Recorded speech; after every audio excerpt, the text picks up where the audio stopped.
안녕하십니까, 박사입니다. 월드리딩 채널은 수익 정지 상태지만 계속 최선을 다해 국제 뉴스의 흐름을 짚어드립니다.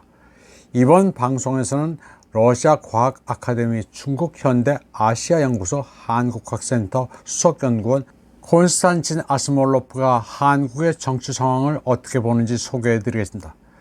그는 단명한 기업령은 복잡한 내부 권력 투쟁의 결과였으며 대통령의 몰락으로 이어질 가능성이 높다고 진단했습니다. 윤석열 대통령의 계엄령 시도로 절정에 달한 정치적 위기는 그가 계엄령을 선포한 지 불과 5시간 30분 만에 해제됐지만 이게 갑자기 나타난 현상은 아니라면서 상황이 복잡해 면밀한 분석이 필요하다고 그는 말했습니다.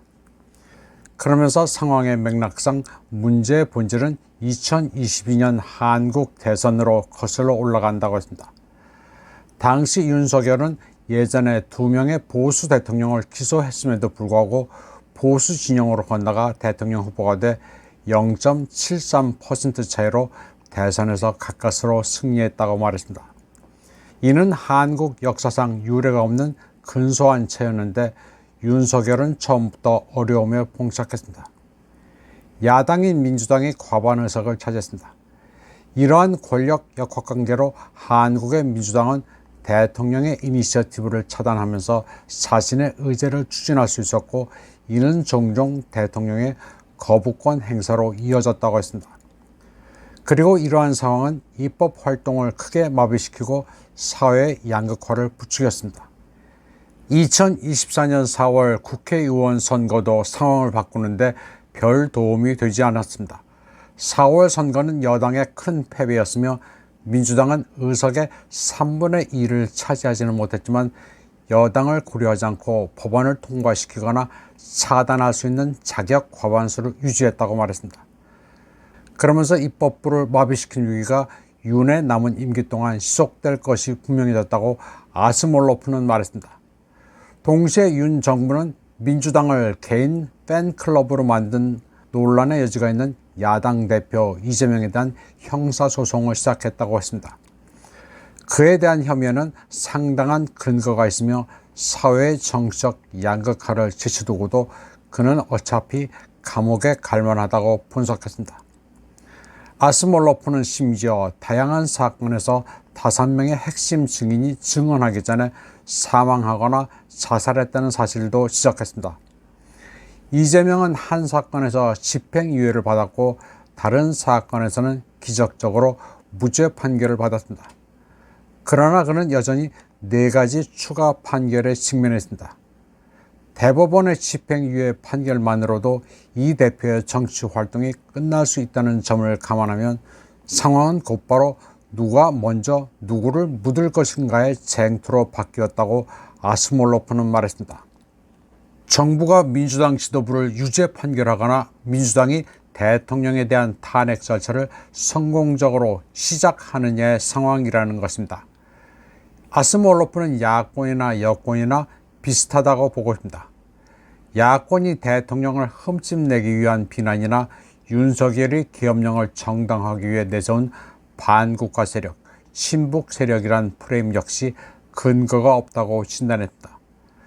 아스몰로프는 5시간 계엄령 동안 펼쳐진 사건들은 박정희, 전두환 전 대통령이 주도한 군사 쿠데타와 함께 역사는 처음에는 비극으로, 두 번째는 희극으로 반복된다는 속담을 떠올리게 한다고 말했습니다. 12월 3일 밤 11시 국방부 장관이 주도한 것으로 알려진 비공개 회의에 이어 윤 대통령은 대국민 연설을 통해 친북 반국가 세력을 근절하고 자유로운 헌법 질서를 수호하겠다면서 계엄령을 선포했습니다. 그리고 윤의 연설에 이어 계엄사령관 박안수 장군은 모든 정치 활동을 금지하는 포고령을 발표했습니다. 군은 국회를 봉쇄하려 했지만 실패했고 190명의 국회의원들이 계엄령 해제를 의결했습니다. 그러자 윤석열은 국가를 수호하고 싶지만 국회가 그의 결정에 반대했기 때문에 계엄령을 해제한다고 말했습니다. 아스몰로프는 윤이 그의 강력한 입장과는 별개로 계엄령을 선포할 이유도 기회도 없다는 것을 인지하고 있었다고 말했습니다. 거리의 군 장비는 대규모 시위를 촉발할 것이지만 군대는 민간인을 향해 발포할 준비가 되어 있지 않았다고 했습니다. 그는 또 더욱 흥미로운 점은 한국의 총리나 여당 대표가 대통령의 결정을 전혀 알지 못했다는 것이라고 평가했습니다.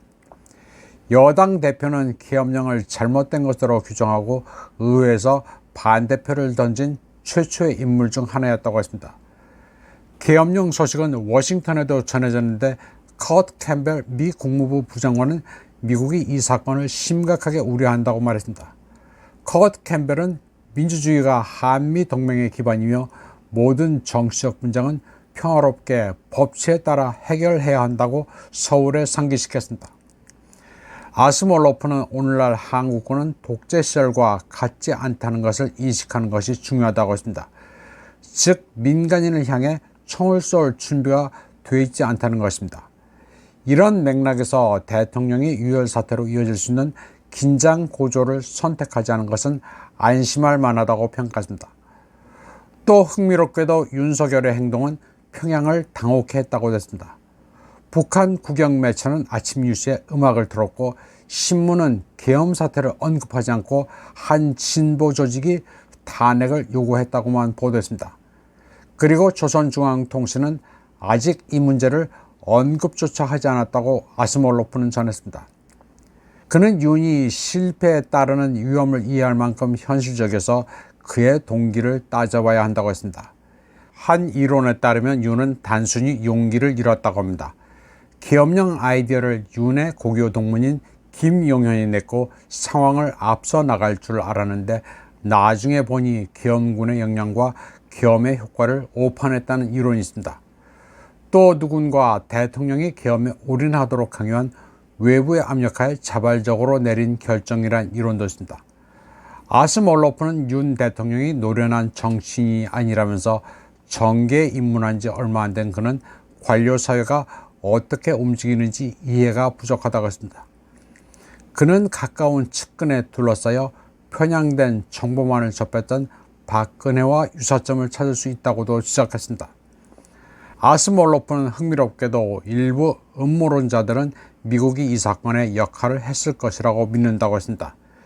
윤의 친미적 입장에도 불구하고 그는 우크라이나에 대한 정책을 바꾸지 않았고 우크라이나 국방부 장관 루스템 우메로프가 이끄는 대표단은 한국을 빈손으로 떠났다고 했습니다.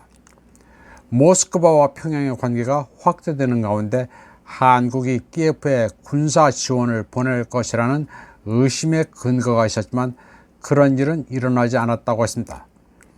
따라서 퇴임하는 바이든 행정부가 윤에게 모든 것을 걸도록 강요했을 가능성을 배제할 수 없다고 했습니다.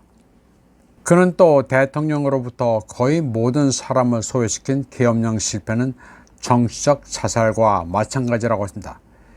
윤이 권력에 더 집착할수록 그의 지지율은 더 떨어질 것이고 그는 과거의 모든 실수에 대해 책임을 져야 한다고 했습니다. 야당은 이미 윤의 즉각적인 사임을 요구했는데 정당한 이유 없이 계엄령을 제정하려는 시도는 반역 행위로 간주되기 때문이라고 했습니다. 12월 4일 야당은 윤에 대한 탄핵안을 제출했는데 많은 보수 의원들이 이 결정에서 야당을 지지했기 때문에 대통령 탄핵에 필요한 200표 이상을 확보할 가능성이 높다고 말했습니다. 아스몰로프는 한국의 보수와 민주당은 모두 미국의 영향을 크게 받고 있다고 말했습니다. 미국으로부터의 전략적 자율성을 말하는 민주당의 수사는 단지 당 내부의 갈등을 반영한 것이라고 그는 평가했습니다. 보수가 미국과의 강력한 동맹을 강조할 때 민주당은 그 서사에 맞서야 한다고 했습니다.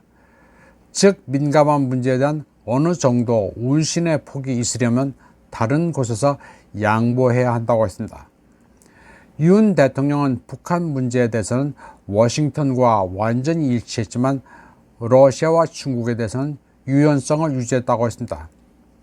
그는 전반적으로 계엄령 선포를 둘러싼 상황은 매우 복잡하며 대통령이 독재 정권을 수립하고자 했지만 국민에 의해 좌절됐다는 이야기를 믿는 것은 단순한 생각이라고 말했습니다.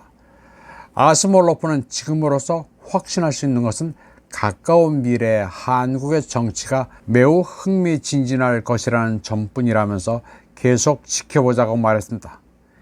이번 방송은 여기까지 하겠습니다. 시청해주신 여러분 감사합니다.